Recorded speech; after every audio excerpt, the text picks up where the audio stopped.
Every variable you write eventually boils down to a handful of simple building blocks. Today, primitive data types what they are and when to actually use them. So what actually is a primitive data type? At its core, it's the simplest kind of value a programming language can store: a number, a true or false, a single character. Unlike an object, a primitive holds its value directly with no wrapper and no extra machinery around it. When you write an integer like 32, the language doesn't build a whole structure to hold that number, it just stores the number. Every mainstream language ships with its own small set of these. Integers for whole numbers, floats for decimals, booleans for yes or no, and characters for single symbols. They're not fancy, and that's exactly the point. They're the raw material everything else in your program gets built out of. Here's the key distinction. Primitives are stored by value, while objects are stored by reference. If you assign one primitive variable to another, the language copies the actual value. The two variables become completely independent from that point forward. Change one and the other doesn't move. Objects work differently. When you assign one object variable to another, you're not copying the object itself, you're copying a pointer to the same object sitting in memory. Both variables now point at the same thing, so a change made through one is visible through the other.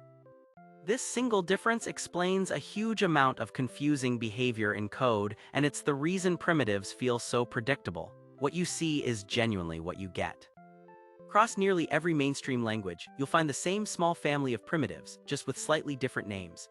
Integers handle whole numbers, counts, indexes, ages, and come in different sizes like int and long depending on how big the number needs to get. Floating point types, float and double, handle numbers with a decimal point, useful for prices, measurements, and anything that isn't a clean whole number. Booleans hold exactly two states, true or false, and drive every conditional in your code. And characters store a single letter, digit, or symbol. Learn this short list once and you can read almost any language's type system, because this same handful of concepts shows up again and again. Why do primitives behave the way they do? It comes down to where they live in memory. Primitives are typically stored on the stack, a fast, fixed-size region that the language can allocate and free automatically as functions come and go. Because a primitive has a known small size, the stack can just carve out exactly enough space and move on. Objects are different. They live on the heap, a much larger and more flexible region, and the stack only holds a pointer to wherever that object actually sits. Reading an object's data means following that pointer first, then reading the value one extra hop that primitives skip entirely, because their value is right there in the slot. Let's put primitives and objects side by side. A primitive has a sensible default value like 0 or false, and it can never be null. There's simply no such thing as an empty integer. An object's default is null, meaning it can point at nothing at all, which is exactly why null errors are so common.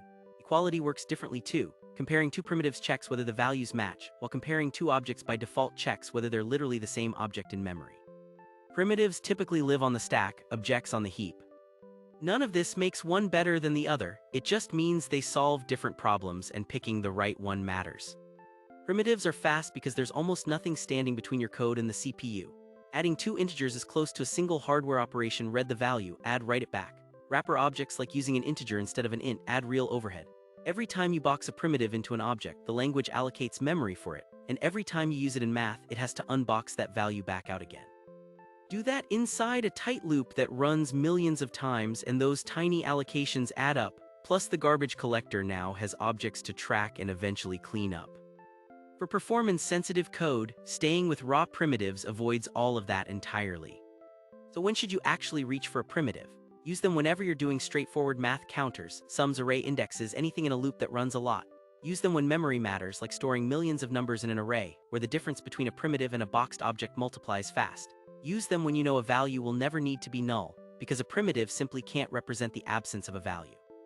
And use them when you want equality to mean same value, not same object in memory. Primitives give you that for free, without writing any extra comparison logic yourself.